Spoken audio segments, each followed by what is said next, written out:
अंबेडकर अंबेडकर अंबेडकर अंबेडकर अंबेडकर अंबेडकर अरे अंबेडकर अंबेडकर अंबेडकर अंबेडकर अंबेडकर अंबेडकर अंबेडकर अंबेडकर अरे रोहित एक्ट लागू करो लागू करो लागू करो अरे रोहित एक्ट लागू करो लागू करो लागू करो अरे जातिवाद नहीं चलेगा नहीं चलेगा नहीं चलेगा।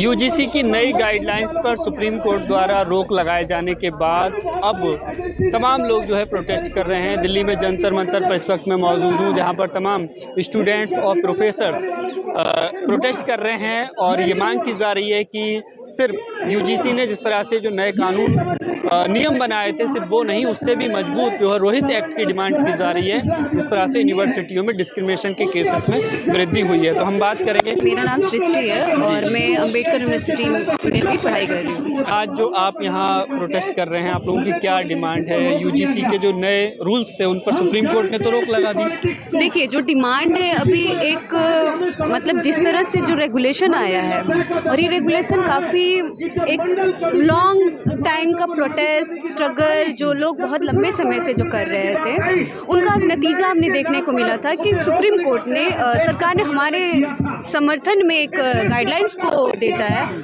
जिसके विरोध में हम ये भी देखते हैं कि कुछ लोग जो सड़क पे उतर जाते हैं अपने जो एक हेजेमनी है हायरार्की को स्टेब्लिश बनाए रखने के लिए, कि किस तरह से उनको एक जो डर था उनके अंदर कि अगर ये गाइडलाइंस आ जाती है तो उनका जो दबदबा है जो वो सालों से करते आए हैं एक मार्जिनलाइज्ड क्लास पे, एसटी ओबीसी के लोगों पे, वो ख़त्म हो जाएगा, वो कहीं उनके बराबरी में आकर बैठ ना जाए, इस बात से वो डर के विरोध मार्च सड़क पे उतरते हैं।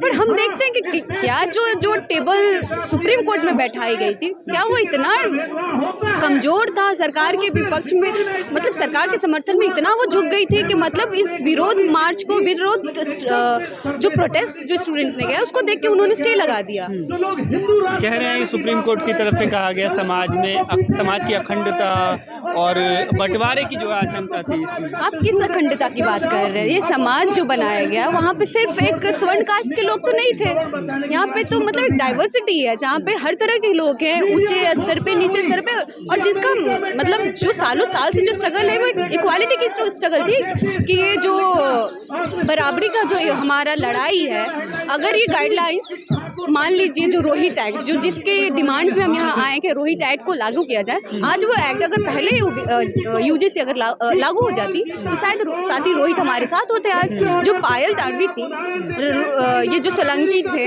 ये तमाम लोग जो अपने जाने गंवा गए, तो शायद वो आज हमारे बीच में होते। उनका जो ये था कि उनके साथ जो डिस्क्रिमिनेशन हुआ, लेकिन SC ST के लिए तो 2012 से ही ये रूल्स थे ना। एग्जैक्टली, मतलब उनके लिए तो था ही, तो अभी तो बस एक ओबीसी का ही उसमें ये किया गया था, उसमें ऐड ऑन किया गया था जी। तो किस बात से उनको ये मतलब आपत्ति किस बात की थी उनको, क्यों इसके विरोध में जाकर ये, अगर आप गाइडलाइंस को पढ़ेंगे तो आप उसमें देखेंगे कि कितने तो उसमें ब्राह्मण बैठे हैं, राजपूत बैठे हैं और 5 सीटें हैं जो ओबीसी ST है, ऐसे लोगों को दिए, तो किस बात से उनको आपत्ति ये थी कि हमारे ऊपर झूठे मुकदमे होंगे और झूठा आरोप शिकायत करने वाले के खिलाफ कोई कार्रवाई नहीं होगी। ऐसा तो मतलब झूठे आरोप, तो फिर तो आप उसको सीरियसली नहीं ले रहे। यूजीसी गाइडलाइंस को अगर अच्छे से पढ़ेंगे तो इसमें साफ साफ लिखा हुआ है कि जो लोग अगर ऐसा करते हैं तो उनके, ऐसा नहीं है कि बाइसनेस वन साइडेड जो भी लाइक जो पनिशमेंट हो गया या फिर जो रूल होगा वन साइडेड होगा, ऐसा तो उसमें कुछ लिखा हुआ नहीं है। सरकार के द्वारा ये गाइडलाइंस लाई गई, लेकिन सुप्रीम कोर्ट में जब ये दलील रखी गई, पेश की गई, इस पर बात हो रही थी, तो सरकारी जो वकील थे उन्होंने कोई आर्गूमेंट पेश नहीं किया। तो क्या लगता है सरकार की भी मंशा क्या है इस मामले में? अब देखिए, इसमें बहुत सारे डायनेमिक्स है। आप अभी देख रहे हो कि जिस तरह का एजुकेशनल सिस्टम जो बनाया जा रहा है, एक तरह से यूवीएससी लाकर,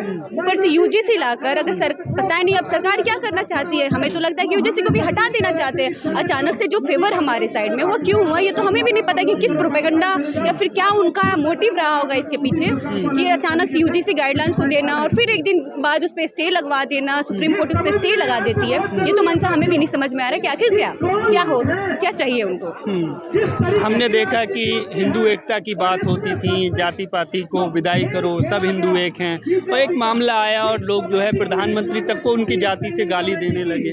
तो सवाल तो फिर उन लोगों से ये भी पूछना चाहिए, अगर मान लीजिए ये जो जाति सूचक उनको जो गालियां दी गई या फिर नारे जो लगाए गए कि मोदी तेरी खबर खुदे की यूजीसी की छाती पे, अगर मान लीजिए कल को एक एससी ओबीसी के स्टूडेंट्स या फिर कोई भी लोग अगर ये नारे लगाते तो उनके ऊपर क्या सख्त कार्रवाई नहीं की जाती? तो आज जो ये लोग जो नारे लगाए तो उनके ऊपर क्यों नहीं कार्रवाई की गई? तो साफ साफ मंशा दिख रहा है कि एक लोगों को बचाने के लिए ये पूरी गाइडलाइंस, तो इसलिए भी तो स्टे लगाया गया ना कि ये लोग जो आज प्रदर्शन कर रहे हैं उनके खिलाफ कुछ ना हो जाए या फिर मोदी सरकार की जो सरकार है वो गिरा ना दे।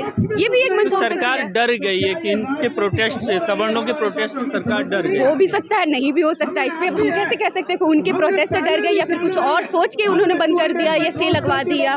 बट अभी तो यही देखने को मिल रहा है कि एक वाइड प्रोटेस्ट देख के हर जगह पे किस तरह से प्रोटेस्ट हुआ और रातों रात ये दलित पिछड़े किसी एक मामले में मोदी सरकार की तारीफ कर रहे थे, समर्थन में आए थे, अब वहाँ भी जो है वो अब तारीफ कर रहे थे तो ये तो अच्छी बात थी, पर ये भी देखिए ना कि इलेक्शन भी तो आ रहा है। हाँ। तो हो सकता है कि वहाँ का वोट बैंक भी लेने के लिए ऐसा किया गया हो कि हमें अति पिछड़ों का भी वोट मिले, जो अचानक से आज बंद कर दिया गया। तो कुछ भी हो सकता है। हम गवर्नमेंट के ऊपर हम बिल्कुल ये नहीं कर सकते कि वो हमारे फेवर में आके कुछ कर रहे हैं या फिर अपने फेवर के लिए या फिर एक वोट बैंक के तरीके से इसे यूज करने के लिए आए थे। SC ST के लिए ये नियम था, उस तब तक कोई दिक्कत नहीं थी, लेकिन OBC वर्ग को इसमें जोड़ा गया तब दिक्कत होने लगी। तो जो एक ये जो हिंदुज़म का जो प्रोपेगेंडा है उसकी क्या असलियत है कि OBC वर्ग को ये लोग क्या हिंदू नहीं मानते हैं, उनका हित उनके लिए कोई मायने नहीं रखता है? देखिए, मायने का तो मतलब जाहिर है कि उनके लिए तो वही वो चाहेंगे कि उनकी फेवर में चीज़ें हो। वो जिस तरह से पेट्रियार्कल चीज़ें जो करते आए हैं कि हमारे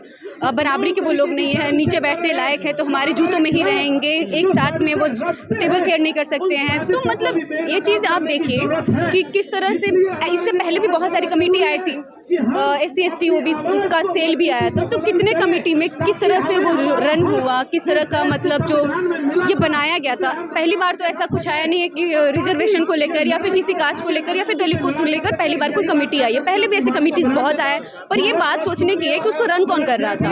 ऊपर के ही लोग थे जो रन करते थे। अभी भी जो UGC का गाइडलाइंस आया है उसमें क्या लिखा हुआ है कि आगे प्रिंसिपल या तो वाइस चांसलर जो है वो गाइडलाइंस को रन करेंगे। तो इससे जाहिर तौर पर साफ साफ दिख रहा है कि चलाने के लिए हाथ भी उन्हीं के हाथ में दिया जा रहा है जो ऊपर में बैठेंगे। तो फिर किस बात का भेदभाव है? एक आखिरी सवाल कि आप लोग यहाँ से क्या डिमांड करते हैं? हमारा डिमांड यही है कि जो UGC गाइडलाइंस जो आया था उसको फिर से लागू की जाए, पर उसमें भी बहुत सारी चीज़ें थी जिसको ठीक करने की ज़रूरत थी।